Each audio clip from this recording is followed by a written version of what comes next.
Comment justement j'ai pu oser pour pouvoir réussir aux États-Unis spécialement. Mais pour moi, c'est pas que les États-Unis, c'est toute ma vie, je pense, parce que j'ai jamais été, je me suis jamais contentée de peu. Et aujourd'hui, être guyanaise et évoluer aux États-Unis, puisque ça fait plus de 6 ans que j'y suis, je suis résidente. Et j'ai un magazine aujourd'hui qui est en pleine explosion. Pour moi, c'est ma réussite, je veux dire, c'est aussi, je la dois vraiment à mes parents aussi également, et mon courage. Alors tout commence, il y a 38 ans que je suis née à Cayenne. Mes parents, donc tout de suite après, donc, sont partis à Paris. Et là, j'ai été élevée principalement où j'ai fait mes études. Et après, donc j'ai eu, dans un premier temps, j'ai eu un BTS, assistant de direction.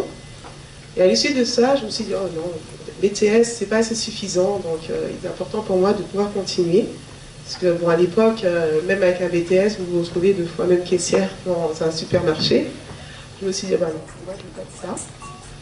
Donc j'ai continué mes études donc, en ressources humaines, où là j'ai obtenu un master en ressources humaines.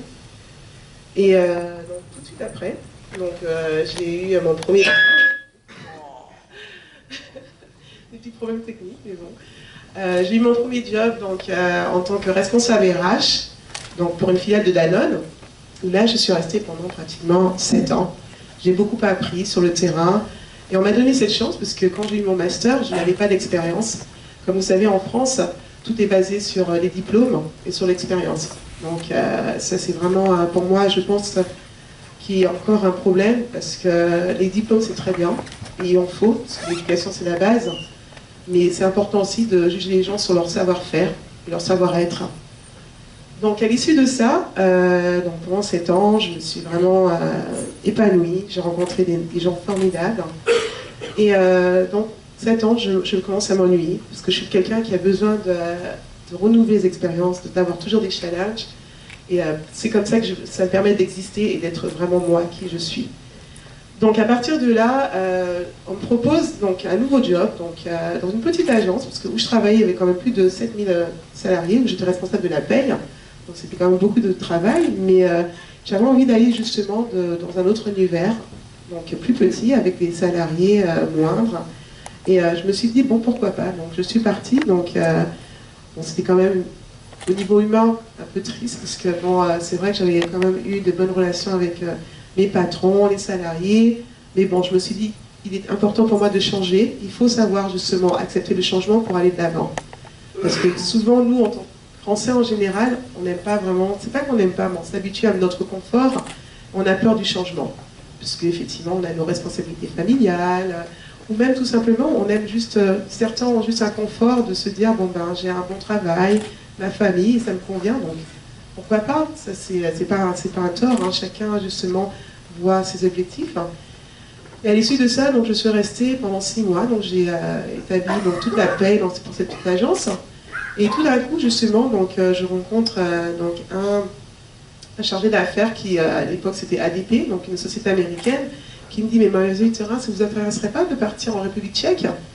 Je dis, mais en République tchèque, je ne vois pas trop ce que je ferais là. Mais il me dit, ben, pourquoi pas, justement, il y a une opportunité, donc ils ont du mal justement à recruter des Français pour y aller. Bon, bah, je me pose la question, donc j'étais en période d'essai, donc renouvelable pendant 3 mois. Bon, je me dis, ben, pourquoi pas finalement. Donc je n'hésite pas, je dis, bon allez, j'arrête, je vais moi à mon patron, je lui dis, bah, écoutez, je pense que j'ai fait pas mal, le boulot a été fait, donc j'ai une autre opportunité, donc je décide de partir. Donc avec regret, donc il me laisse partir. Donc j'arrête le jeudi soir et je suis en République tchèque le samedi. Donc à Prague. J'ai jamais été à Prague. J'ai aucune connaissance du pays. J'arrive, je me retrouve la seule black. Je marche, les gens me regardent, donc se disant mais qu'est-ce qu'elle fait ici? Donc bon ben j'observe. Donc j'intègre mon poste le lundi où là je rencontre une équipe de Tchèques. Donc ils sont plutôt étonnés, je pense, au premier abord de voir une blague. Hein. Donc pas de surprise, plutôt surpris. Et au fur et à mesure, donc je m'adapte. Donc je commence à m'adapter et je forme ces personnes qui sont justement donc, en train de travailler sur la paye française, ou qui a été externalisée, mais qui n'ont aucune connaissance, qui ne parlent pas très bien le français. Mais bon, donc je m'adapte, donc j'essaie vraiment de leur enseigner du mieux possible. Et au fil du temps, je prends plaisir, justement, cette expérience d'expatriation, donc me plaît. Donc à l'issue de ces 2 ans, dans ce que j'ai en tout cas réussi à entreprendre, en tout cas retenir, c'est l'expérience humaine. Je me suis rapprochée de toutes ces personnes pour lesquelles justement on n'avait aucune culture commune. Je veux dire, moi étant guyanaise, donc en République tchèque, rien de commun. Donc à l'issue de ça, donc, ça m'a donné le goût de me dire, ben, pourquoi pas, j'ai pas vraiment envie de rentrer en France, puisque c'est le moment ou jamais, je suis pas mariée, j'ai pas d'enfant, responsabilité, donc autant partir. Pourquoi les États-Unis? Puisque je me suis dit, les États-Unis, c'est toujours un pays qui m'avait toujours inspirée. Et j'étais partie en vacances il y a quelques années avec ma sœur, et je m'étais toujours dit que je reviendrais dans ce pays. Et là, je travaillerai et je ferai quelque chose. Je ne sais pas quoi, mais bon. Donc, je parle à mon DRH qui était américain à l'époque, et je lui dis, bah, écoutez, je n'ai pas envie de repartir en France, à Paris, donc je veux partir à New York. Donc, il me dit, oui, mais Alizée, vous savez, c'est pas évident, donc les méthodes de travail ne sont pas les mêmes. Donc, bon, je vais voir ce que je peux faire. Donc, je repars à Paris, et tout ça, je crois 2 jours après, il me dit, bon, allez-y, donc je vais voir ce que je peux faire sur place. Donc, je n'hésite pas, je prends mon billet. Donc, j'arrive à New York en 2009, où là, je ne connais personne. Donc, j'arrive dans un petit studio, non, mais pas un studio, un petit appartement, où je dois partager une chambre avec un autre gars. Et ça m'avait choqué parce que je n'étais pas du tout habituée à ça. Donc, et là, je me revois avec quelqu'un qui a partagé. Donc, et mon anglais à l'époque était bon, mais j'arrive, je ne comprends rien de ce qu'il me raconte. Et je me dis, mince, avoir appris l'anglais pendant toutes ces années, je me retrouve dans un pays, j'ai l'impression de rien comprendre. Alors qu'est-ce qui se passe? Je commence à être frustrée, moi qui suis très bavarde. Donc je me dis, bon, alors, qu'est-ce qui va se passer? Donc je commence à appeler pour faire des démarches. Personne ne me comprend au téléphone. Je suis enragée. Ça m'énerve, ça m'énerve. Donc je dis, non, c'est pas possible, je ne peux pas rester dans un pays où on ne comprend pas. Donc je commence à prendre des livres, à commencer à lire, à écouter la télé tous les jours, à me forcer, à me dire non, non, non, il faut que j'y arrive, il n'est pas possible que je puisse discuter et que je ne comprends pas ce qu'on me raconte. Donc je reprends des études, je retourne à l'école, puisque finalement, donc, au niveau du travail qui n'était pas promis, mais pour lesquels j'ai commencé 2 semaines d'essai, et j'ai pas aimé du tout, donc j'ai préféré négocier un contrat pour retourner à l'école en fait, un visa pour retourner à l'école. Donc pendant 2 ans, je suis retournée à l'école, j'ai appris tout ce qui était business management. Donc allez, c'était un peu dur, parce que donc, à l'époque j'avais la trentaine, donc je me retrouvais avec des petits jeunes. Donc pas tant le fait de se retrouver avec des jeunes, mais bon, j'ai terminé mes études déjà depuis 10 ans, donc je me retrouve, donc il faut tout recommencer à zéro.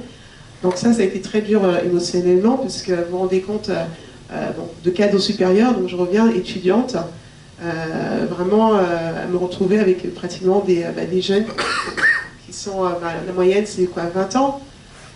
Et là, donc, je réapprends à vivre, donc tout simplement, avec une autre culture, d'autres personnes. Et là, donc, pour pouvoir survivre, parce que bon, j'avais mes économies la première année, donc j'ai été à l'école, donc vraiment travailler avec acharnement, donc à apprendre, à lire, à écouter la télé tous les jours. Et au fur et à mesure, mon anglais s'améliore. Et tout d'un coup, donc après, donc, je me rends compte, ben non, je peux pas, il faut que je continue, il faut que je trouve un autre travail. Donc pendant ces 2 ans, donc, je travaille plus de 60 heures par semaine, donc à travailler, donc à donner des cours de français pour des familles assez riches aux États-Unis, et aussi faire du babysitting, et le week-end à l'école tous les vendredis de 18h30 jusqu'à 21h30, samedi, dimanche de 8h30 jusqu'à 20h30. Donc ça a été ça pendant 2 ans, je me suis sacrifiée. Il y a des moments où j'en pleurais parce que aller à l'école tous les week-ends, pas de vie, mais c'était vraiment dur parce que je me disais waouh, j'ai jamais autant travaillé de ma vie et pour avoir ça, mais je me dis je vais pas abandonner, il est hors de question que je retourne en France, en tout cas pas le fait de retourner en France, mais je m'étais donné un objectif, c'était de réussir. Je ne savais pas en quelle sorte de réussite, mais en tout cas il fallait que je réussisse. Donc à partir de là, donc je rentre justement, je commence à avoir mon premier job dans tout ce qui est mode, à l'issue d'un casting, et je me rappellerai toujours de ça. Alors, on me disait, mais non, qu'est-ce que tu vas faire pour ton temps là-bas? Donc, c'est pas pour toi, t'es déjà trop vieille. Donc, je vais à ce casting. Donc, donc, je me retrouve avec des jeunes qui ont à peu près la vingtaine. Et elles ont quoi, 18 jusqu'à 25 ans. Donc, j'avais menti à l'époque, j'avais dit que j'avais 26 ans. Non, 25 ans. J'avais 33 ans. Donc j'ai dit, bon, bah, j'avais jamais fait de mode, donc je commence à marcher comme tout le monde, et j'ai été sélectionnée.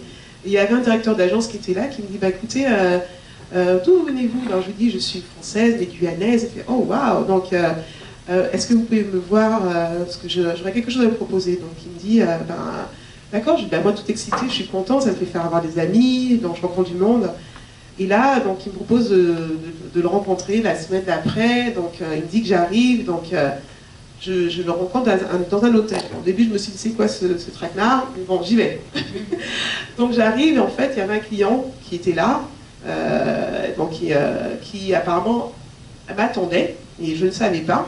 Donc en fait, c'était justement pour négocier un contrat. Donc j'avais aucune idée, mon patron me dit qu'il arrive, mais toujours pas. Donc je commence à discuter avec donc, cette personne qui finalement, je me rends compte que c'est pour un contrat, donc, et qui m'avait fait, mon patron m'avait fait passer pour son manager assistante, donc, et justement pour décrocher ce contrat. Donc je commence à essayer de comprendre l'histoire, et mon intelligence a fait que j'ai compris que là, il fallait que je négocie quelque chose, alors que j'avais aucune idée.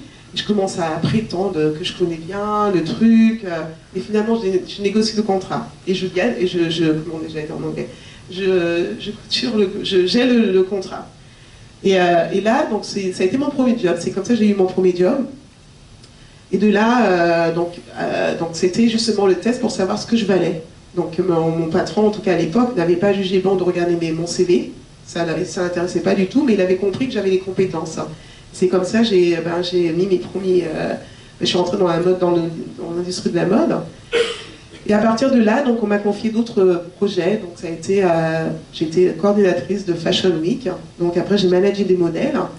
Et au fur et à mesure, donc, j'ai grimpé les échelons jusqu'à un moment, je m'ennuyais. Donc, je me suis dit, bon, je vais faire quelque chose d'autre. Donc, je suis partie. Là, donc, j'ai été recrutée dans un magazine, pour travailler pour un magazine de mode. Où là, donc, on m'a embauchée en tant que chargée de relations publiques et journaliste.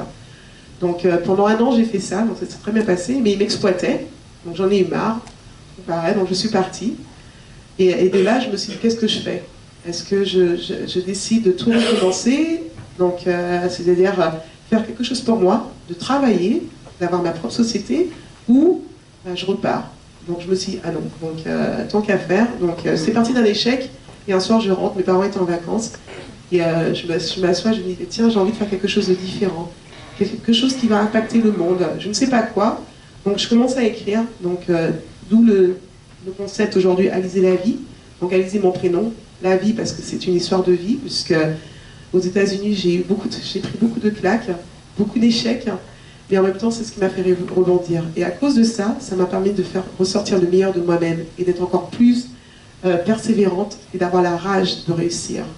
Donc à partir de là, donc, je me rappelle, au mois de novembre, je commence à avoir ce concept de rassembler toutes sortes de cultures sur une même plateforme, en mettant en avant que même les différences de chacun peut être aussi une richesse pour tout le monde.